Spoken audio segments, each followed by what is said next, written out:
This rebellion requires mourning. You will have to grieve the version of you that thought success was the only way to be safe. You will have to let go of the identity that fed on validation.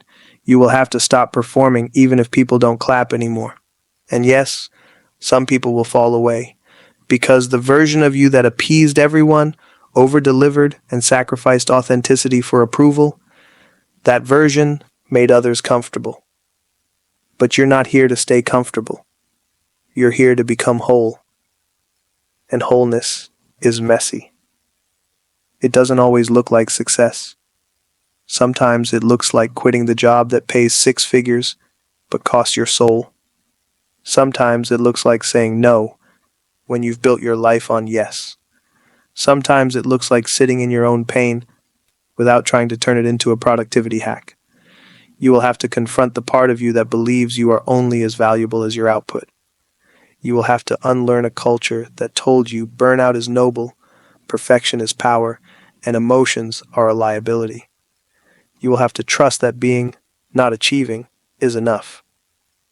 But here's the reward. When your success is no longer a shield for your trauma, it becomes a channel for your truth. You begin creating from love, not lack. You serve from compassion, not compulsion. You lead with purpose, not performance. And slowly, your nervous system begins to feel something it hasn't felt in years. Safety. Not the safety of control, but the safety of inner alignment. You're no longer running. You're no longer chasing. You're no longer performing for a world that never learned how to love people beyond their usefulness. You've stopped climbing someone else's mountain and started walking your own path. This is the rebellion. A rebellion against the story that told you survival must look like success. A rebellion against a society that rewards trauma and punishes stillness. A rebellion against your own silence. And it begins, not with a grand gesture, but with a whisper. I don't need to be anything more than I already am to be worthy of peace. Section 5. Your ultimate truth. You're standing in a room full of your past selves. The overachiever who skipped meals for deadlines. The teenager who learned to win love by performing. The child who interpreted silence as abandonment. The adult who never felt safe enough to slow down. They are all looking at you, not with blame, but with recognition. And you realize in that moment, you were never broken. You were adapting. You were surviving. Success was your armor. Elegant, shiny, culturally praised, but it was armor nonetheless. And now, you no longer need it. This is the ultimate truth. You are not here to be impressive. You are here to be free. That sounds simple, even cliché, until you realize what it demands. It demands that you give up the illusion that your worth is conditional. It demands that you surrender the addiction to being more. It demands that you stop outsourcing your self-worth to applause, followers, income, or reputation. It demands that you heal. And healing doesn't mean becoming someone new. It means returning to who you were before the world taught you who to be. The moment you truly absorb this, not intellectually, but somatically, spiritually, everything changes. You no longer chase success to escape yourself.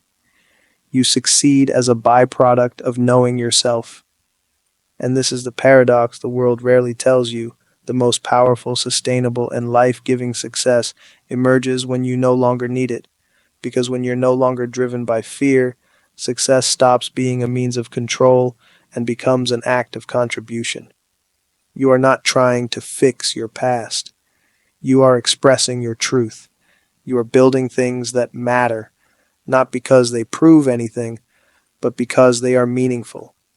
This is the shift that burns through generations of trauma. You become the one who ends the cycle.